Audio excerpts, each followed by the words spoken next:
റജബ് മാസമായി. മുത്തുനബി തങ്ങളുടെ മൊഴി ഓർമ്മയില്ലേ? റജബുൻ ഷഹറുല്ലാഹ്, റജബ് അല്ലാഹുവിന്റെ മാസമാണ്.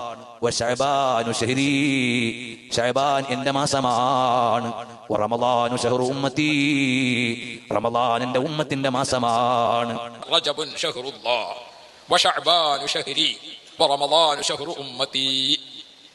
റജബുൻ ഷഹ്റുല്ലാ, റജബ് അള്ളാഹുവിന്റെ മാസമാണ് പറയപ്പെടുന്ന ഒരു ഹദീസ്, നബി സല്ലല്ലാഹു അലൈഹി വസല്ലം പേരിൽ കെട്ടിച്ചമക്കപ്പെട്ടുള്ള ഹദീസ്. ഈ ഒരു ഹദീസിനെ സംബന്ധിച്ചിടത്തോളം ഹാഫിദ് ഇബ്നു ഹജർ അസ്ഖലാനി റഹിമഹുല്ലാ മേൽപ്പറഞ്ഞ ഗ്രന്ഥത്തിൽ വ്യക്തമായി വിവരിക്കുന്നുണ്ട്. ആ ഒരു ഹദീസിന്റെ റിവായത്തുകളെല്ലാം ഉദ്ധരിച്ചുകൊണ്ട് പറയുന്നു, ഈ ഒരു ഹദീസിനെ സംബന്ധിച്ച് ഹാദ മൗദൂ ആയിട്ടുള്ള ഹദീസാണ്, നബി സല്ലല്ലാഹു അലൈഹി വസല്ലം പേരിൽ കെട്ടിച്ചമക്കപ്പെട്ടതാണ്.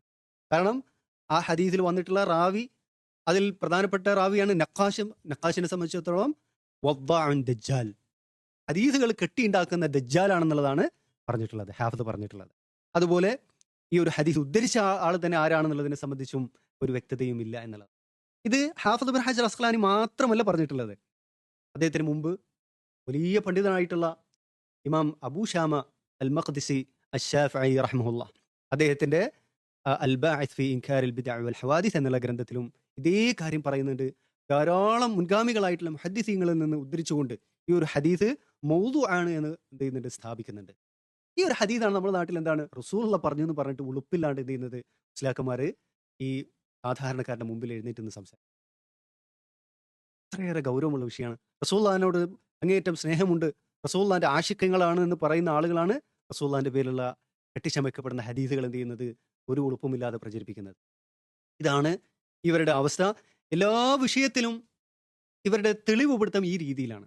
അത് ഇസ്തിഗാസന്റെ വിഷയത്തിലാണെങ്കിലും ഖബർ കെട്ടിപ്പൊക്കുന്ന വിഷയത്തിലാണെങ്കിലും മൗലിദിന്റെ വിഷയമാകട്ടെ, ഏതേത് വിഷയങ്ങളിലാകട്ടെ, ഇവർ പിഴച്ചിട്ടുള്ള ഇവരുടെ ശിർക്കൻ വിശ്വാസങ്ങൾ, ബിദ്അഈ ആശയങ്ങൾ പറയുന്ന എല്ലാത്തിനും ഇവർ കൊണ്ടുവരുന്ന തെളിവുകൾ ഈ തരത്തിലാണ്. എന്താണ്, ഏതെങ്കിലും ആരും കേട്ടിട്ടില്ലാത്ത ഏതെങ്കിലും ഒരു ഗ്രന്ഥത്തിൽ നിന്ന് എന്താണ് ഈ തരത്തിലുള്ള ദുർബലമായിട്ടുള്ള മൗദൂ ആയിട്ടുള്ള ഹദീസുകളുമായിട്ടാണ് വരിക. ഉദാഹരണമായിട്ട് ഇസ്തിഗാസയുടെ വിഷയത്തിൽ ഇവർ പറയുന്നത് എന്താണ്, ഉതുബി കഥയാണ് ഇവർക്ക് ആകെയുള്ള ഒരു തെളിവ്. അതാണ്